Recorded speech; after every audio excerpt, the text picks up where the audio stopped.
Eunice Dwumfour was a wife and mother. She was a very beautiful woman. She was well dressed, always smiling. And a rising star in New Jersey politics. I believe she would have gotten to become a mayor, and who knows, even higher than that. Until the night she was ambushed and killed. He unloaded that clip, and she never had a chance. Who could want to hurt this woman? And not just hurt this woman, brutally murder her in cold blood. Was it a political assassination? All people in all facets of her life have been interviewed. Or something else entirely? As much as we think we know people, people also have private sides. We'll take you inside the investigation and the arrest no one saw coming. And this was a targeted attack on a person that he knew well.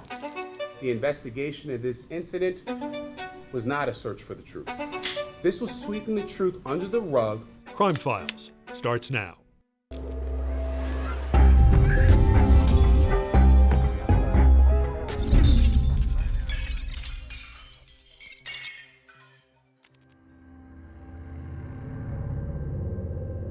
February 1st, 2023 is a quiet, cold winter night in Sayreville, New Jersey. But then the silence is shattered by a barrage of gunfire. 911, where's your emergency? I saw a man shooting into the driver's side of a white vehicle. When police arrive, they find the victim slumped behind the wheel of her car. She's been shot so many times that police say her heart is shredded by bullets. Someone came out of nowhere, approached her driver's side door, and shot at her 15 times right through the glass. It's very personal. It's anger. It's anger coming out in those gunshots. It's a shocking crime, and it only becomes even more shocking when the victim is identified. She's 30-year-old Eunice Dwumfour. She's well known in town. In fact, she is the first black woman ever to be elected to Sayreville's Borough Council. I didn't just lose a councilwoman. I lost somebody who I considered a friend. And I lost somebody on the council that our residents deeply, deeply trusted. How far do you think she could have gone? I believe she would have gotten to become a mayor, and who knows, even higher than that, because she wanted to make a difference. Nelia Rodriguez served with Dwumfour on Sayreville's Human Relations Commission. The two became very close friends. In fact, Nelia is one of the last people to see Eunice alive. Just minutes before the shooting, they ran into each other at a shopping center. She gave me a hug and she said, "God bless you," and she left, and that was it. I didn't know that was the last time You just don't know when is the last time you're gonna see that person.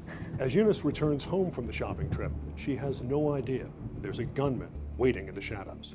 We were waiting for my mom to look for a parking space, and then she was taking a lot of time, so we started calling her over and over again, but it wouldn't pick up, and then we heard gunshots and we started calling the police. She would be hit 9 times, 8 times in the body, and once in the head. Surveillance video captures the suspect fleeing the scene, but there's no way to make a positive ID. Police also know that by the time they arrive, the suspect could be long gone. It would be a very quick escape plan. You just run a few, not even 100 feet, and you're right on the parkway. Police start working the crime scene, and right away they think they catch a huge break. In the woods, not far from where Eunice was shot and killed, they find a pair of black disposable gloves. One police officer found them and thought perhaps we had gloves of the shooter in this case. Perhaps someone had put on gloves before shooting that gun, and here we may have DNA evidence. But the gloves turn out to be a dead end. The DNA test comes back and it matches a police officer who was on the scene and who apparently dropped them. There will be no quick arrest. At this juncture, we do not have a suspect in that case. This case is our #1 priority. The shooting of Eunice Dwumfour has people all across New Jersey talking. As anytime we see a politician targeted for any kind of violence at all, we immediately think, oh, perhaps they're being targeted for their views. Did you think maybe this has something to do with politics? At the moment I did. And it's probably everybody thought the same thing. This definitely does not have a playbook. It's never happened before. Not in New Jersey politics, not that I'm aware of with a seated elected official. As a councilwoman, Dwumfour could be controversial. She was very outspoken, and she wanted people to know what was going on. A few months before her death, she made some comments that went viral. Growing up, I didn't have a good relationship with police officers. I couldn't stand police officers. To be fair, she also said that her views on law enforcement had changed over the years. She even credited Sayreville police for helping to change them. But for some, the damage was done.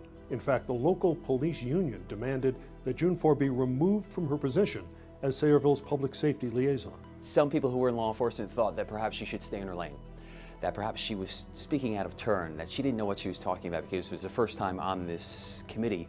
In the end, Dwumfour held on to her position by one vote. And I broke that tie. I was proud to break that tie. Could Eunice Dwumfour's reputation as an outspoken councilwoman have made her a target?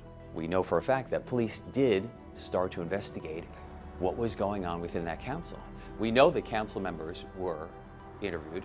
We know that the PBA members were interviewed, and so was the mayor. Ultimately, police conclude Dwumfour's murder is probably not politically motivated, so they start to turn their attention to her personal life. As much as we think we know people, people also have private sides, and they have things that they're dealing with and people they're dealing with that none of us know about. Eunice has a daughter from a previous relationship, but police quickly rule out the father as a suspect. She was also a pastor at a church called Champions Royal Assembly. God Almighty is like a diamond. He has many sides to him. She was a treasurer with her church. Anytime you're dealing with money, sometimes there are people who are not happy. God Almighty is beautiful. He's different in all his ways. She was heavily involved in management of the church. And more so than that, we learned that she was the type of person who would reach out to others who were involved in the church and literally at times take them in and support them as they got started in life here in America. Eunice is also recently married. Her husband, Ezzy Kings, is also a pastor at Champions Royal Assembly, but he works at the church's main headquarters in Nigeria. And to call their romance a whirlwind would be understating it. I saw her and I fell in love with her and I approached her and I said, I want to marry you. That is how God has planned, predestined it, that she's my wife. Did it seem unusual to you, or did it work for them? It worked for them. They got married in Africa, but she was doing all the paperwork for him to be able to come into the United States, and they were going to have a wedding here as well. She had a husband who was living on another continent. But because of the distance, people started to think as to whether or not the husband may have been involved. Is there an international component to this investigation? Not that we believe so at this time. 1 month after her murder, Eunice Dwumfour is laid to rest. Eunice was my companion, my friend, my sister, my colleague, my wife, whom I so much care for, love for. Mom, you were my friend and companion who was always around to share and to advise me. Your sweet voice still lingers in my mind and heart. But there's still no word on any suspects or even any real leads. And the community and Eunice's family are growing impatient. And I'm frustrated for our community. I'm frustrated for our residents. I understand the importance of keeping the integrity of an investigation. But at the same time, I think there also needs to be a bit of understanding because people need answers. I want justice. Please, I want justice for my family and then my daughter. Everybody wanted answers right away, and usually we get answers so fast. But it took an awful long time. And we now know why, because police were doing a lot of detective work. With no obvious leads, police turn their attention to Eunice's cell phone. They extract all of her contact information, and then they use geolocation to determine if any of her contacts might have committed the crime. They were able to find out who was specifically physically in the area of that Sayreville community at that time. After ruling out hundreds of people, they finally narrowed it down to 4, and then they narrowed it down to 1, and that was Rashid Bynum. At first glance, Rashid Bynum seems like an unlikely suspect. He and Eunice had gone to the same church. In fact, they'd briefly been roommates, but that was 8 years ago, and there's no indication they've even been in contact since then.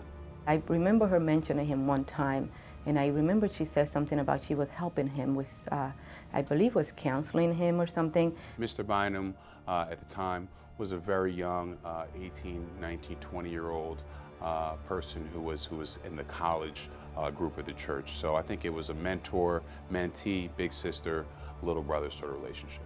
Is Rashid Bynum the man who laid in wait to ambush Eunice Dwumfour? He does resemble the man seen fleeing the scene. And there's also something else. After an extensive investigation, it was determined that on February 1st, 2023, a mobile phone traveled from Virginia to New Jersey, and after the murder, immediately returned to Virginia thereafter. Additional records revealed that the device was associated with Rashid Ali Bynum. Police get a search warrant for Bynum's girlfriend's house, and there, underneath her bed, they find a gun. Ballistics confirm it's the weapon used to murder Eunice Dwumfour, and Bynum's DNA is on it. Based on the evidence, police arrest Rashid Bynum for murder. The murder has shaken the community, and no arrest will bring back the late councilwoman. However, I do trust that justice will be found through the criminal justice process.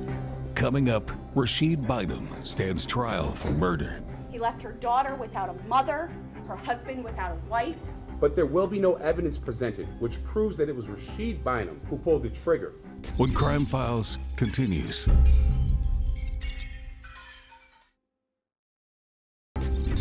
Crime Files continues with Ambushed. It's the summer of 2023, and police have made an arrest in the brutal murder of Eunice Dwumfour, a Sayreville Borough councilwoman who was shot 9 times as she returned from a trip to the grocery store.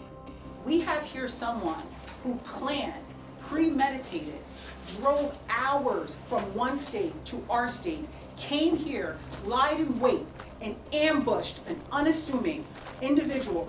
The suspect is a 28-year-old man from Virginia, Rashid Bynum. This guy was living a somewhat troubled life. The prosecution brought up that he was homeless for a while, and people were taking him in. Bynum and Dwumfour do have some history. They attended the same church, and they briefly shared an apartment with several other roommates. But that was 8 years earlier.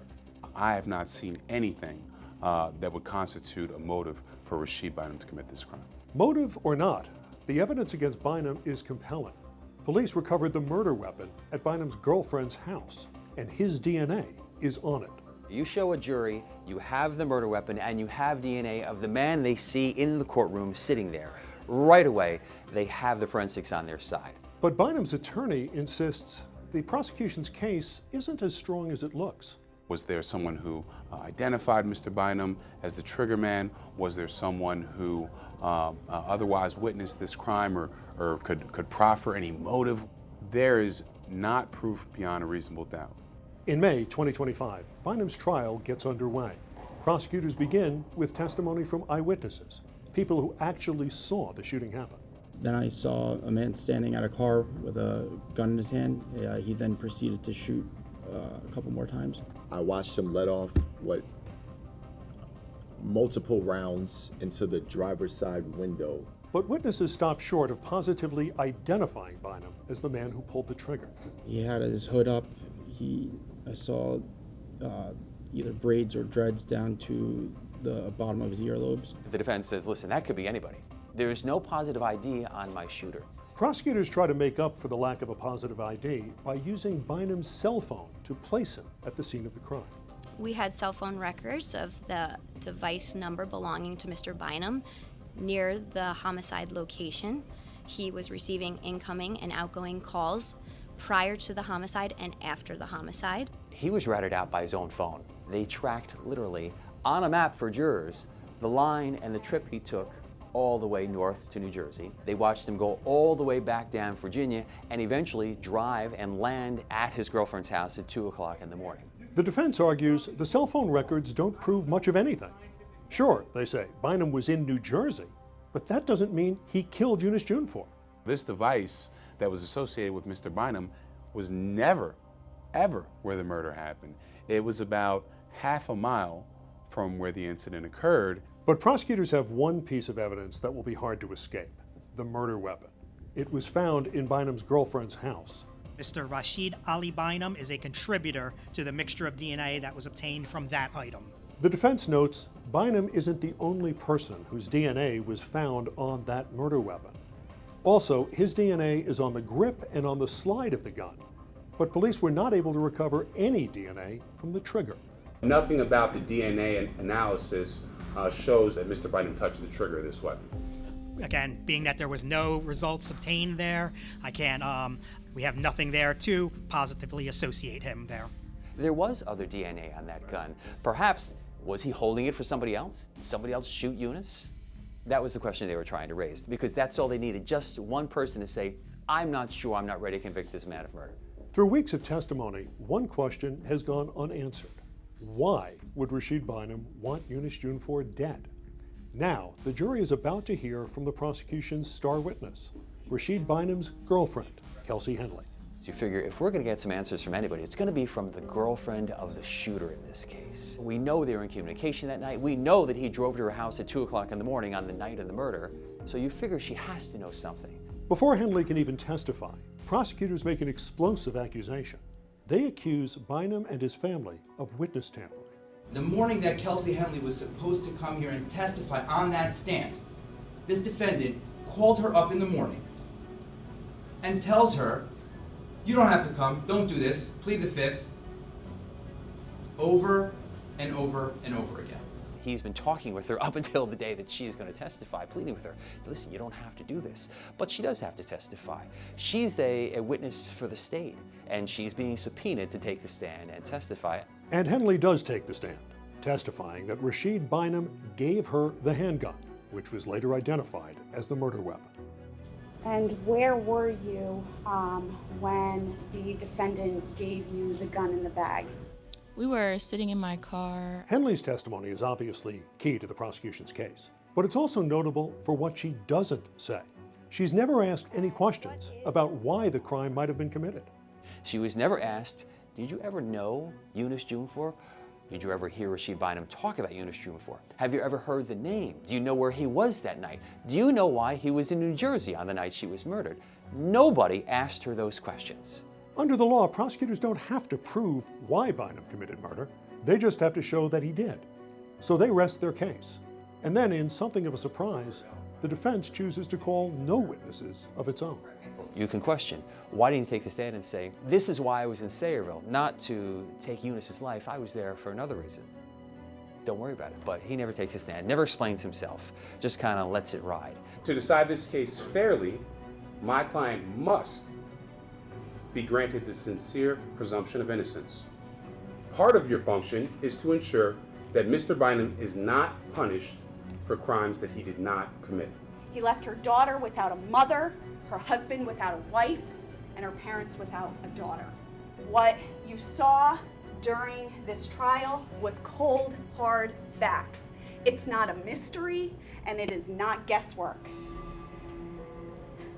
All of it proves that he's the one who pulled the trigger and ended Eunice's life.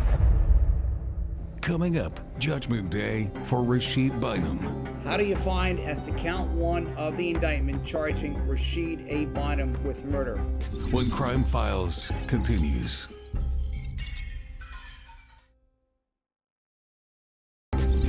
Crime Files continues with Ambushed. It's June 2025, and Rashid Bynum's fate is in the hands of a jury. Everything that you saw, it establishes beyond a reasonable doubt that he's guilty. To decide this case fairly, my client must be granted the sincere presumption of innocence. Bynum is accused of the murder of Eunice Dwumfour, a councilwoman from Sayreville, New Jersey. Someone came out of nowhere, approached her driver's side door, and shot at her 15 times right through the glass. Bynum's DNA was found on the murder weapon, and his cell phone places him near the crime scene. Bynum's attorney argues that doesn't prove he committed murder. Now the jury will have the final say. How do you find as to count one of the indictment charging Rashid A. Bynum with murder? We find him guilty. Eunice's family has been waiting for justice for over 2 years, and the verdict finally brings some relief. I lost a beautiful wife. It's really frustrating. I don't pray for anybody to go through what I'm going through. We are so glad that justice has been prevailed. We are so glad that justice has been served. We got a justice. I'm so happy, and I know Eunice is happy. But one question remains. Why? 2 years later, we still don't know what exactly this was about. We have no idea why this man killed this woman. One of Eunice's close friends has a theory about what she thinks might have happened. My personal opinion, and it's just my opinion, I think that he fell in love with her. And who wouldn't? She was such a wonderful person. And I believe that when he found out that she got married, because this happened right after she got married, I think he was not able to handle the fact that maybe he wanted something with her and that was not going to happen. And I believe maybe that's why he did it. In the end, we may never know why Eunice Dwumfour was murdered. The only person who can answer that question is the man who pulled the trigger. Somebody unloaded a clip into her at close range into her car and then just left her for dead. So you want to know, why would somebody do this? But at some point you come to the point where you say, you know what, there may not be a very good reason for this. And whatever it is, it doesn't matter after time. And as of right now, we don't know, and I can tell you Rashid Bynum will probably never tell anybody.